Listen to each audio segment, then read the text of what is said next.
and let's now get you details and highlights from the SCO summit. Prime Minister Narendra Modi chaired the SCO summit, virtual meet of course, but also extremely important because in one frame you had India, China and Russia together. Chinese President Xi Jinping was there, the Pakistan Prime Minister Shehbaz Sharif was there, Russian President Vladimir Putin as well. It was on this platform with all of these leaders present and listening that the Prime Minister in his inaugural remarks took a hard stand on cross-border terror. He slammed countries for shielding terrorists and sponsoring terror. No prizes for guessing who he was referring to. The Prime Minister also urged SCO leaders to give a separate joint statement condemning radicalization of youth. The Prime Minister also spoke about Afghanistan, saying the ground situation was worrisome, calling for united action for the welfare of Afghanis. The theme of the summit is towards a secure SCO, which was first coined, in fact, by Modi during the 2018 SCO Qingdao summit. The term secure represents security, economy and trade, connectivity, unity, respect for sovereignty and territorial integrity, as well as environment. आज SCO से जुड़ने में अन्य देशों की रुचि इस organisation के महत्व का प्रमाण है। इस प्रक्रिया में यह आवश्यक है कि SCO का मूल फोकस मध्य एशियाई देशों के हितों और आकांक्षाओं पर केंद्रित रहे।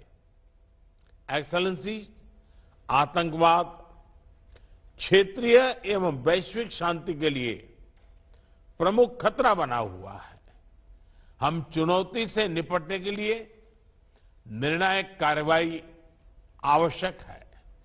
आतंकवाद चाहे किसी भी रूप में हो, किसी भी अभिव्यक्ति में हो, हमें इसके विरुद्ध मिलकर लड़ाई करनी होगी। कुछ देश क्रॉस बॉर्डर टेररिज्म को अपनी नीतियों के इंस्ट्रूमेंट के रूप में इस्तेमाल करते हैं, आतंकवादियों को पनाह देते हैं। SCO को ऐसे देशों की आलोचना में कोई संकोच नहीं करना चाहिए। ऐसे गंभीर विषय पर दोहरे मापदंड के लिए कोई स्थान नहीं होना चाहिए। टेरर फाइनेंसिंग से निपटने के लिए हमें भी आपसी सहयोग बढ़ाना चाहिए। इसमें SCO के रेड्स मैकेनिज्म की महत्वपूर्ण भूमिका रही है। हमारे देशों के युवाओं के बीच रेडिकलाइजेशन के फैलावे को रोकने के लिए भी हमें और सक्रिय रूप से कदम उठाने चाहिए। अफगानिस्तान की स्थिति का हम सभी की सुरक्षा पर सीधा प्रभाव पड़ा है।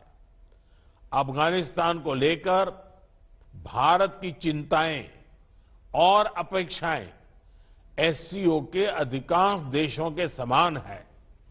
हमें अफगानिस्तान के लोगों के कल्याण के लिए मिलकर प्रयास करने होंगे। अफगान नागरिकों को मानवीय सहायता, एक समावेशी सरकार का गठन, आतंकवाद और ड्रग तस्करी के विरुद्ध लड़ाई तथा महिलाओं, बच्चों और अल्पसंख्यकों के अधिकारों को सुनिश्चित करना हमारी साझा प्राथमिकताएं हैं। भारत और अफगानिस्तान के लोगों के बीच सदियों पुराने मैत्रीपूर्ण संबंध रहे हैं। पिछले 2 दशकों में हमने अफगानिस्तान के आर्थिक और सामाजिक विकास के लिए योगदान दिया है। 2021 के घटनाक्रम के बाद भी हम मानवीय सहायता भेजते रहे हैं। यह आवश्यक है कि अफगानिस्तान की भूमि पड़ोसी देशों में अस्थिरता फैलाने या एक्सट्रीमिस्ट विचारधाराओं को प्रोत्साहित करने के लिए उपयोग न की जाए। So the Prime Minister there not going soft, speaking about issues of cross-border terror, despite who really the audience was, including Pakistan, including China, all of them present in that meet. Let me bring in Gaurav Sawant, the managing editor, with us on this broadcast. Gaurav, good evening. What did you make of the Prime Minister's address? He didn't hold back. Despite Pakistan being there, he spoke of cross-border terror and spoke of several such issues as well. China was in the audience, Pakistan was in the audience, didn't care. So the Prime Minister is very clear when it comes to terrorism, and he's been this way right from the beginning. He's exposed Pakistan's state-sponsored terror. Here, in a grouping where China is extremely important, the Shanghai Cooperation Organization, he also warned countries not to have double standards on terror. Remember, China has been blocking sanctions against terrorists like Hafiz Saeed, Masood Azhar and now Sajid Mir.